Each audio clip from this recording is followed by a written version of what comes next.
Hello guys, ఎలా ఉన్నారు? Welcome to cine chat. Devara success meet ఇప్పుడు ఫ్రాన్స్లో ఉండే ద మోస్ట్ సెలబ్రేషన్ మూమెంట్ అంటే ఇదే అన్నమాట. సో దేవరా మూవీ మనందరికి తెలుసు, రీ రిలీజ్ ఈవెంట్ చాలా గ్రాండ్గా పెట్టారు. బట్ అది ఓవర్గా క్రౌడ్ రావడం వల్ల అయితే ఆ ఈవెంట్ అయితే క్యాన్సిల్ అయిపోయింది. సో నవ్వు ఇప్పుడు దే నీడ్ టు కాంపెన్సేట్ అనమాట. సో ఆ కాంపెన్సేట్ చేసే సిచ్యువేషన్లోనే ఉన్నారు కూడా మూవీ టీం కూడా. సో దీనికి రీజన్ వచ్చేసి మూవీ యొక్క బాక్స్ ఆఫీస్ కలెక్షన్ చెప్పుకోవచ్చు. లిటరలీ ఈ మూవీకి డే 1 నాడు చాలా మిక్స్డ్ టాక్ వచ్చింది. అండ్ ఆ మిక్స్డ్ టాక్తో లాంగ్ రన్లో సినిమా సర్వైవ్ అవ్వగలదా అనే టాక్స్ కూడా అయితే చాలా చోట్ల వచ్చాయి. బట్ వాళ్ళకి తెలియని విషయం ఏంటంటే ఈ మూవీ ఆన్లైన్లోనే నెగిటివ్ టాక్ ఉంది తప్ప ఆఫ్లైన్లో అయితే లేదు. So we all know mass audience అనేది ఎక్కువగా బి సెంటర్ సి సెంటర్లో ఉంటారు. వాళ్ళు ఆన్లైన్లో ఉండరు చెప్పాలంటే. సో అందుకోసమే ఈ ఆన్లైన్లో వచ్చే నెగిటివిటీ ఆఫ్లైన్లో అయితే వాళ్ళ దాకా వెళ్ళలేదు. సో ద రిజల్ట్ ఈజ్ మనందరికీ తెలుసు, మూవీ 400కి దగ్గరలో ఉందన్నమాట.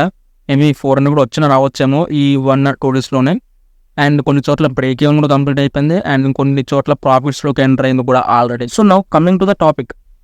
సో సక్సెస్ మీట్ అనేది ప్లాన్ చేస్తున్నారు మూవీ టీమ్. సో అది ఎక్కడ అంటే కొన్ని సోర్సెస్ ప్రకారము గుంటూరులో పెడతారని చెప్పేసి కొన్ని చోట్ల అంటున్నారు. అండ్ ఇంకొన్ని చోట్ల వచ్చేసి మళ్ళీ ఏదైనా హైదరాబాద్లోనే రామోజీ ఫిల్మ్ సిటీలో అని చెప్పేసి అంటున్నారు. చూడాలి మరి ఈ మూవీ టీం ఎక్కడ కన్సిడర్ చేస్తారని చెప్పేసి. అండ్ దీనికి ఎన్టీఆర్ గారు వస్తారో లేదో కూడా ఐడియా లేదు. ఆఫ్ కోర్స్ వస్తారు అని చెప్పేసి అంటున్నారు. But at the same time Anirudh concept ఉంటుందో లేదో డౌట్. ఎందుకంటే దాని డేట్స్ ఫ్రీగా ఉన్నాయో తెలియదు కదా.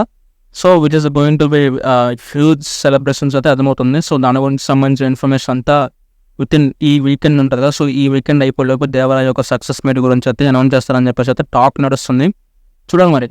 ఇంతకీ మీలో ఎంతమంది ఈవెంట్ కోసం వెయిట్ చేస్తున్నా కింద కామెంట్ చేసి చెప్పండి. అండ్ ఇది లాంగ్ రన్లో ఎంతవరకు వెళ్తుంది కూడా మీరు ఒకసారి కామెంట్ చేసి చెప్పాలి. సో ఈ వీడియో మీకు నచ్చితే లైక్ చేయండి. అండ్ ఇలాంటి మరిన్ని వీడియోస్ కోసం మన ఛానల్ సబ్స్క్రైబ్ చేసుకోండి. Stay tune to cine chat.